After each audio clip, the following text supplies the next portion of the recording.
Okay, brew tubers, here's my Corona Mill project. So I just wanted to show you, I basically bought two buckets at Lowe's. Here's my Corona Mill.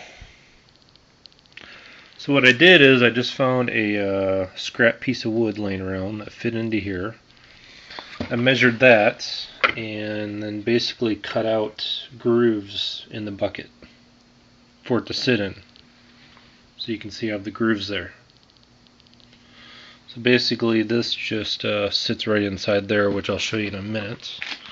Actually here. So then what I did is I then cut the bucket approximately in half. So I have it next to the other bucket, but so you can see it's pretty much in half. So now you can see this guy sits right in there. So then I kept thinking about, okay, because with these Corona mills, grains come out of here, they fly all over the place. And I started thinking, okay, I've seen coffee cans, various things that people have done with these, but what can I do with what I have? And then I realized, hey, I have this bottom thing just sitting here I'm not doing anything with.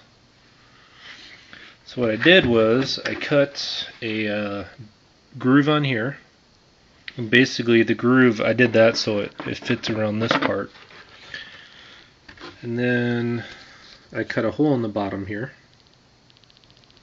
And I'm probably still going to clean this up more, but it's good enough for now. So this guy, that groove fits around there, that fits around there, and there you go. So now you can see this whole area, sides, front, side, everything is all covered. So even if grains fly around here, they should fly up here and then fall back down. Okay. So then one of the reasons I did it this way is because I figured by cutting this in half, this will fit into another Lowe's bucket. So we got this bucket here, so what we can easily do is pick this whole thing up, just drop it right in there. And there you have it. There's kind of my Corona Mill stand, and now we'll go to the top part on what I'm doing with that. Okay, so as many of you know, the Corona Mill basically comes with this little hopper. So what I did is I went and bought this reducer. It's just a 6-inch to 5-inch reducer. And then, because that's basically what this is up here, is 5 inches. And what I'm going to do is tape these together so I kind of, double my capacity there. Okay, there you go. This is one simple piece of duct tape going around it. And you can see, if I pick this thing up, you can see how strong just the one piece of duct tape is. So I really don't think I need any more than that. And sorry about the light glare there. Maybe there I can point the camera down a little bit more. But there you go. So you can see now, looking down here, we have pretty much double our capacity. I would say if you could find a different type of reducer, that might be good. That's the best I could find. I was hoping they would have, 8 to 5 or 7 to 5 to where you could get a nice huge opening up here. This is the best I could find for now. So I'm going to grind some grain with it this way, and then at some point I'm going to make this a little more advanced and, add some huge, thin 5-gallon water bottle or something to the top and cut the bottom off that, and then tape that on up to here.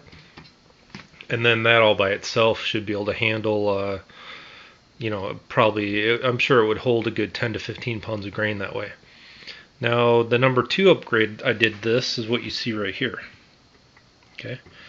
All I did was, let me grab the handle.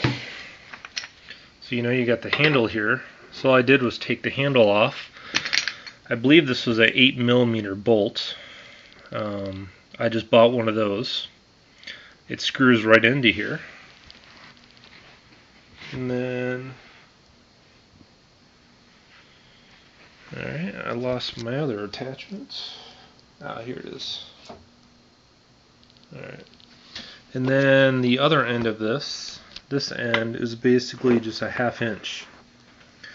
So I took a drill attachment for sockets, hooked that into a 1/2 inch socket, and there you go. Now I can hook my drill into this. It's that simple. So now, at that point, there you go. I mean, it really is that easy. So let me grab a drill and see if I can demo this a little bit. Here's my drill. I went ahead and just put it on the low setting.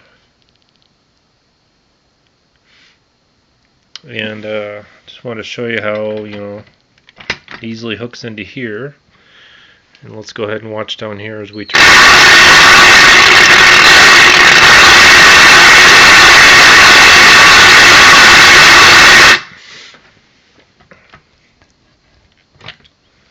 There you have it.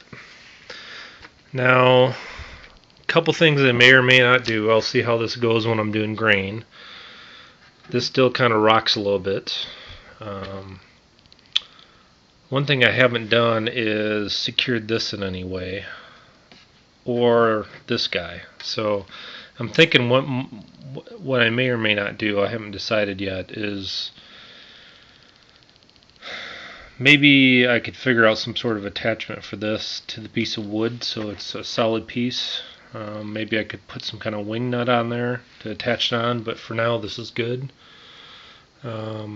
So let me go ahead and grab some grain, and then we'll grind some grain and see how it looks. Okay, what I wanted to show you is I got about, kind of hard to see right now because this is so dusty. There. This is about 3 1/4 cups of 2-row.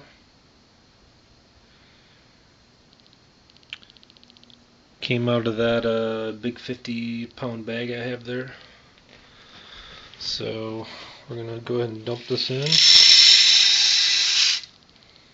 Nice and dusty. Okay, I want to do this just kind of as an example. So you can see, even though it's kind of dusty, let's see here. So right down here, I'm blocking the light by doing that. But you can see this only goes about halfway up this guy here. So I don't know for a fact yet, and I don't want to waste too much grain. I'm just doing this as an example. I'm assuming this will probably hold, I'll say about 5 pounds of grain. So, and I'll be doing about, about 12 pounds or so for my next batch. So I'll probably just have to fill this up twice and then top it off a little bit, the second time. So it's not too bad. So quite honestly, yeah, so if I do some kind of water bottle, this thing is going to easily hold, a good 15 pounds or so. So what I'm going to do now is I'm going to switch the camera around and then go ahead and grind this. Okay, let's grind away and see how this thing goes. I'll probably just hold on to this so it doesn't shake quite as much.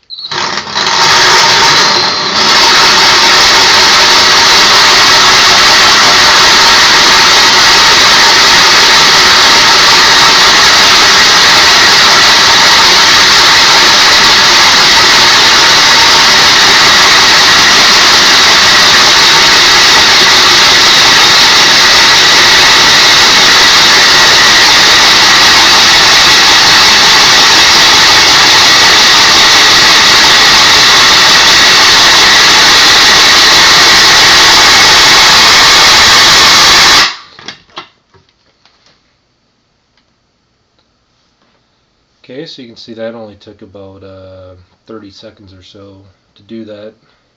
Let me flip over a second. Okay, there you go. You can see this empty now.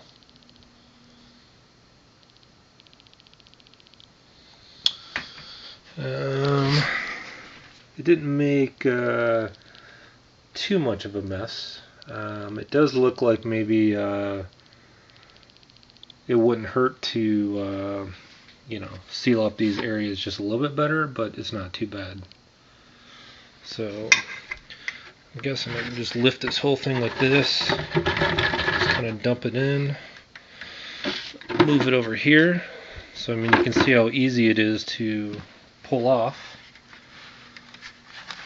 And actually, I meant to take this whole thing with it. I don't know why I did it that way.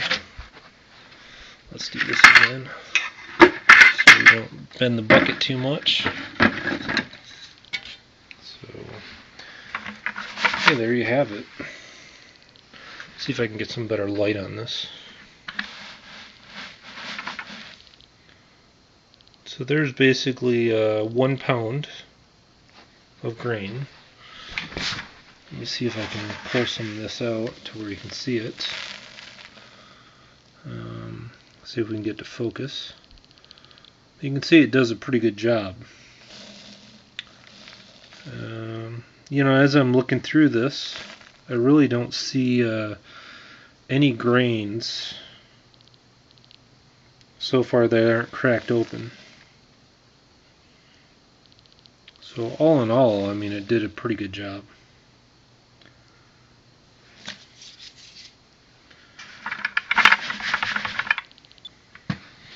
So let me see if I can get some good light on this. So you can see, I mean, it literally only took 20 to 30 seconds to knock out 1 pound. And that was on the low setting on my drill, pulling the trigger fast. So if I wanted to, I could probably put the drill up even higher and do even more. But all in all, I think it did a pretty good job. And you can see how this whole thing, boom, pulls out, put it in, grind, pull it out, and then that's what you're left with. So let's say I had another bag. Well, I'm not sure what I did with that one. I did kind of a 1/4 pound test batch, and it turned out pretty well too. But this is kind of my mill in a nut.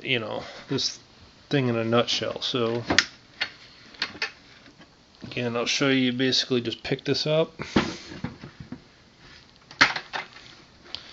and it'd be so much easier. Let me flip the camera around again a second.